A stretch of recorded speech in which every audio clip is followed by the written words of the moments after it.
কর্ম কথা বলে। আপনি অপরের সাথে যা করবেন তা কোনো না কোনো উপায়ে আপনার জীবনে ফেরত আসে। একটা গল্প বলি। এক গ্রামে একটা গরিব কৃষক ছিল যে দুধ থেকে ঘি এবং মাখন তৈরি করত। প্রতি সপ্তাহে তিনি বাজার যেতেন এবং ওনার একটা বিশ্বস্ত দোকান ছিল। সেই দোকানে সেগুলো সে বিক্রি করে আসতো। তো ওই দোকানদারও দেখতেন যে লোকটা তো গরিব, লোকটাকে বিশ্বাস করা যায়। বিশ্বাস করে তিনি যে মালামালগুলো কিনতেন সেগুলো মাপার প্রয়োজন মনে করতেন না।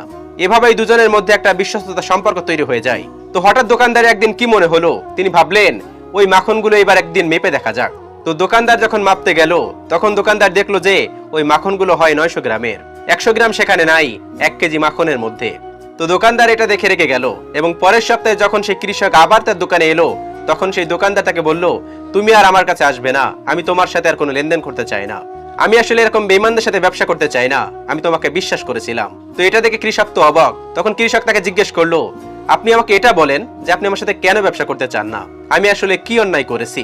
দোকানদার তখন তাকে বলল, আমি তোমাকে বলি তুমি 1 কেজি ওজনের মাখন দিবা এবং তুমি 1 কেজি ওজনের মাখনের নাম করে 900 গ্রামের মাখন দিয়ে তুমি 1 কেজি ওজনের মাখনের টাকা নিয়ে যাও এবং তুমি আমাকে 900 গ্রামের মাখন দাও। তাহলে তুমি কেন আমার সাথে এরকম বেইমানি করো? আমি তো তোমাকে বিশ্বাস করেছিলাম।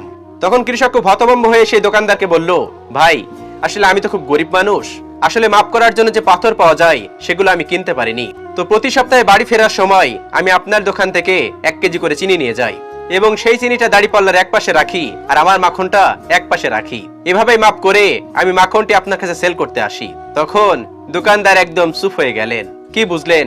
আপনি যা করবেন তা কোনো না কোনো উপায়ে আপনার কাছে ফেরত আসবে। কলা বিক্রেতা মনে করে আমি তো কলা খাই না, এজন্য সে কলাতে ফরমালিন মিশিয়ে কলা বিক্রি করে এবং কলা বিক্রি করে ওই টাকা দিয়ে অন্য কোনো একটা জিনিস কিনে নিয়ে বাড়িতে যায়। সে যেটা কিনে নিয়ে বাড়িতে যাচ্ছে সেই দোকানদার আবার মনে করে আমি তো এই জিনিসটা খাই না, এটাতে ভেজাল মেশালে কি সমস্যা? বিষয়টা হচ্ছে এরকম, আপনি যাই করেন না কেন সেটা আপনার কাছে ফেরত আসবে। আমরা এই জিনিসটা বুঝি না। আমরা কোনো কারণে বা অকারণে আরেকটা মানুষকে খারাপ কথা বলি, আরেকটা মানুষের সাথে অন্যায় করি। কিন্তু একটা কথা মাথায় রাখবেন, পাপ কখনো বাপকেও ছাড়ে না। সৃষ্টিকর্তা উপরে বসে ঠিকই অঙ্ক করছে, আপনি কি করছেন না করছেন বুঝতে পেরেছেন? তাই একটু সাবধান হন, কর্ম কিন্তু কথা বলে।